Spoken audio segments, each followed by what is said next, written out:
بسم الله الرحمن الرحيم نحمده ونصلي ونسلم على رسوله الكريم أما بعد. Today's recitation, the remaining 3/4 juz of the 7th and the first half of the 8th, covered the Surah Al-An'am in its entirety. Surah Al-An'am is a Makki surah, and this is the first Makki surah since the beginning of the Quran. The first surahs which came were Baqarah, Al Imran, Nisa, Ma'idah. All these surahs were Madani, and in these surahs Allah subhanahu wa ta'ala addressed the Munafiqun, Allah subhanahu wa ta'ala addressed the Ahlul Kitab, the Yahud and the Nasara. And Allah subhanahu wa ta'ala also mentioned different ahkam of Sharia, different legislative laws of Sharia. And Allah subhanahu wa ta'ala discussed certain other aspects as mentioned previously. In this surah, because it's the Makki surah, the theme of and all Makki surahs which are generally discussed is discussed in somewhat detail in this particular surah. As mentioned previously as well, that the majority of the Makki surahs focus around three main themes. Number one, the Tawheed of Allah subhanahu wa ta'ala. Number two, the Risala and the prophethood of Rasulullah sallallahu alayhi wa sallam. And number three, the Ma'ad, the Akhirah, the resurrection after death, the Jannah, Jahannam, the day of Qiyamah, and life which is beyond this worldly temporary life.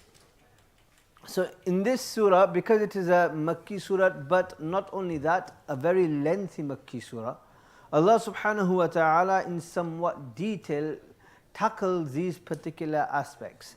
And Allah subhanahu wa ta'ala, He addresses these issues, and Allah subhanahu wa ta'ala very eloquently in His divine words, Allah subhanahu wa ta'ala mentions these particular aspects and addresses these issues.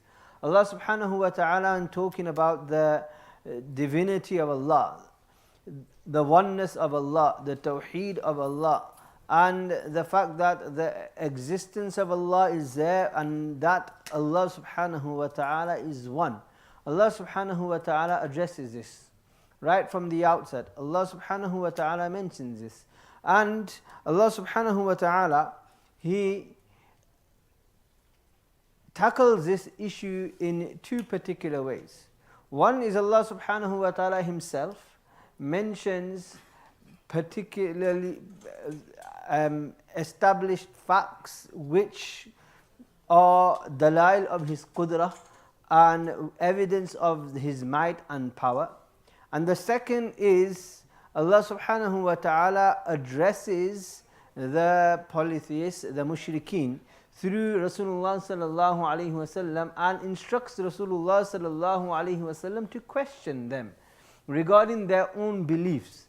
And Allah subhanahu wa ta'ala mentions these particular points in this particular surah. Allah subhanahu wa ta'ala commences the surah and He says, وَهُوَ الَّذِي خَلَقَكُم مِّن طِينٍ, that it is He who has created you from clay. وَهُوَ الَّذِي وهو الذي له وهو الذي في what's after that? وهو الذي في السماء إله وفي الأرض إله. Allah subhanahu wa ta'ala says it is He who is the being and the Lord in the world and the entire universe. Allah subhanahu wa ta'ala mentions وَهُوَ الَّذِي قَاهِرُ فَوْقَ عِبَادِهِ. Allah subhanahu wa ta'ala, it is He who has subdued His creation. وَهُوَ الَّذِي يَتَوَفَّاكُم بِاللَّيْلِ وَيَعْلَمُ مَا جَرَحْتُم بِالنَّهَارِ. It is He who has full control over you when you go to sleep at night. And when you wake up, it is He who is fully aware of what you do and the actions which you carry out. So Allah subhanahu wa ta'ala mentions these. It is He who does this. It is He who does this. It is He who does this. Allah subhanahu wa ta'ala mentions these, and then in the other manner and the second way of addressing this issue, Allah subhanahu wa ta'ala instructs Rasulullah sallallahu alayhi wa sallam to pose questions to the mushrikeen, that you ask them what are their thoughts in regards to this. Allah subhanahu wa ta'ala says, قُلْ لِمَنْ مَا فِي السَّمَاوَاتِ وَالْأَرْضِ. Say, tell me, who has control over this entire universe? قُلْ أَيُّ شَيْءٍ أَكْبَرُ شَهَادَةً. Say, whose witness and testimony is the greatest? Allah subhanahu wa ta'ala says, قُلْ أَرَأَيْتُمْ إِنْ أَتَاكُمْ عَذَابُ اللَّهِ. If the punishment of Allah subhanahu wa ta'ala is to come to you, then who will you call? Who else will be able to save you? قُلْ أَرَأَيْتُمْ إِنْ أَخَذَ اللَّهُ سَمْعَكُمْ وَأَبْصَارَكُمْ مَنْ إِلَهٌ غَيْرُ اللَّهِ. Allah subhanahu wa ta'ala says that if He was to take your eyesight, if He was to take your hearing, وَخَتَمَ عَلَىٰ قُلُوبِكُمْ, if He was to seal your hearts, who else can bring back your eyesight? Who else can bring back your hearing? Who else can open up your hearts once again? So Allah subhanahu wa ta'ala is posing this question, that you guys think, you ponder, you are worshipping many of these different idols, but the reality is that غَيْرَ اللَّهِ تَدْعُونَ. Will you call out to anybody besides Allah subhanahu wa ta'ala? Will you say that there is anybody who has control over this entire universe besides Allah subhanahu wa ta'ala? No, you yourself will testify to this fact that it is Allah alone who has full control over everything. So Allah subhanahu wa ta'ala is telling them and is inviting them that think, ponder, look around you. It is Allah who has control over everything. Allah has control over everything. And Allah subhanahu wa ta'ala mentions many other things as well in regards to His tawheed. Another thing which Allah subhanahu wa ta'ala addresses, as I mentioned, was Risala, the prophethood of Rasulullah sallallahu alayhi wasallam. And the third thing was regarding the akhirah. But Allah subhanahu wa ta'ala also addresses particular aspects of their beliefs which they would do wrong, particular practices of their religion which they would carry out. And Allah subhanahu wa ta'ala has mentioned this, has named this surah. This surah is called Suratul An'am. And the reason it is called An'am, livestock, is because Allah subhanahu wa ta'ala mentions particular rituals, particular practices that they would carry out regarding livestock, regarding different animals, and they would say that this animal is halal for the males and this animal is not allowed for the females, and these animals are allowed for both the females and the males, and this animal is not allowed for the males. And they make all these rules up as they go along. One day they'll change it, after a while they'll change something else. So Allah subhanahu wa ta'ala addresses these issues, and He says that sometimes they would designate something for their idols, they would designate something for Allah, that this is for our idol, this is for Allah, and this is what Allah will like, and this is what our idols like, and different practices Allah subhanahu wa ta'ala mentioned. But one thing I'd like to mention, when Allah subhanahu wa ta'ala says that وَجَعَلُوا لِلَّهِ مِمَّا ذَرَأَ وَقَالُوا هَذَا لِلَّهِ بِزَعْمِهِمْ وَهَذَا لِشُرَكَائِنَا. They will say that this is for Allah, and وَهَذَا لِشُرَكَائِنَا, and this is for our idols. And then sometimes what would happen is, if they would supposed to put something and sacrifice something for Allah, by mistake somehow it would end up there. So they say, okay, this is for Allah, okay, now you take this there. So instead of taking it there, they put it at the other altar. And sometimes they say, okay, this is for our idols. So instead of, they say, okay, now take it. So instead of putting it at that altar, they put it at the altar which was supposed to be for Allah. So Allah subhanahu wa ta'ala says that they would do this sometimes. Sometimes they'd get mixed up.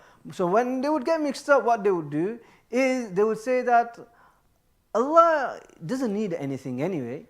So that what had gone there, which was Allah's, it doesn't matter, just leave it there for the idols instead. And sometimes if the idol's share would come towards Allah, then they would say, no, let us give it to our idols, and let us, it doesn't matter, this is idol share. So they would take it away from there and they would put it on the other altar. So if the other altar's share would be coming onto this one, they'll move it back to the idols. But if the idol's share would come to the altar of Allah, then move it back to that side. So Allah subhanahu wa ta'ala says that this is incorrect. Obviously, this is what they would do. But in this particular point I'd like to mention, that Allah subhanahu wa ta'ala has mentioned this particular practice, that obviously to us it's silly. And it thinks that, how can they do that? They knew that Allah is the greatest, and they knew that Allah is the ultimate being, but whenever the share of Allah would go to the other idols, then they say, it doesn't matter, Allah doesn't need it. And whenever the share of the idols would come to Allah, they say, no, we have to go give it back to the idols. So, if we reflect regarding our own practices, and if we reflect regarding our own lives, then it is something that we also do. We, in the month of Ramadan, let's say, have generally a set timetable. That I'll go to work at this time, and then I'll come back, I'll have a bit of rest, and then this is my tilawat time, this is a bit of my dhikr time, I'm going to pray this particular tasbeehs at this time. So we set, and we try to stick to that timetable. But then sometimes the wife will go that, we've run out of bread, you need to go get some bread. Or the wife will go, I won't be able to go pick up the kids today, you'll have to go pick up the kids. I said, but that's my tilawat time. He goes, yeah, but you've got to go pick up the kids. I can't do it, I've got an appointment or whatever. I can't go get, you have to do it. So we say, okay then. So now that time which we stipulated for Allah has gone elsewhere. Do we ever think that, okay, now let me take out time from that place and bring it back to here? And think, no, I've lost my time of tilawat, let me bring it back to him. Say, tilawat is gone, it doesn't matter. I need tilawat today, what can you do? Do it tomorrow is fine, we'll just carry on normal. So Allah subhanahu wa ta'ala is saying that, look, this was what the mushrikeen would practice. But the reality is that we are also, unfortunately, victim to the same practice that they do. That we stipulate time for Allah, we stipulate time for our family. If our family time eats into the time of Allah, then we say, it doesn't matter. But it'll never be the other way. We'll never let our family time be eaten into. We say, no, this is, I have to drop off the kids at this time. I have to do my shopping at this time. I have to relax at this time. I have to do this thing at particular. It doesn't matter, tilawat time was at 4, it's gone now, it doesn't matter. We've got free time now, you can make up. But no, it doesn't matter, it's gone. So this is something which we need to understand as well. That we ensure that our relationship with Allah is such that we need to ensure that what we need to do for Allah, what we have to devote to Allah, that is always completed. And the most important thing is that we fulfill the right of Allah subhanahu wa ta'ala. The ultimate right and the ultimate obligation upon us is the fulfillment of Allah subhanahu wa ta'ala's right. So we need to ensure that we cannot slack in this. We need to try to fulfill it to its complete and the utmost. Allah subhanahu wa ta'ala grant me the ability and everybody else as well. And through this, inshallah, we will build our relationship. We will understand that, no, I owe something. I haven't given something to my Allah. It's like, I haven't given time to my kids today. I need to spend some time with them. I haven't given time to my wife today. I need to give. No, we don't. That concept is good, but we need to also have this concept. I need to give my time to Allah today. I haven't had a chance. I need to give my time to Allah. 15 minutes, I need to sit down with that Quran. I need to sit down with that tasbih. I need to sit down for that dua. I need to give that time to Allah. Allah gives us everything that we need.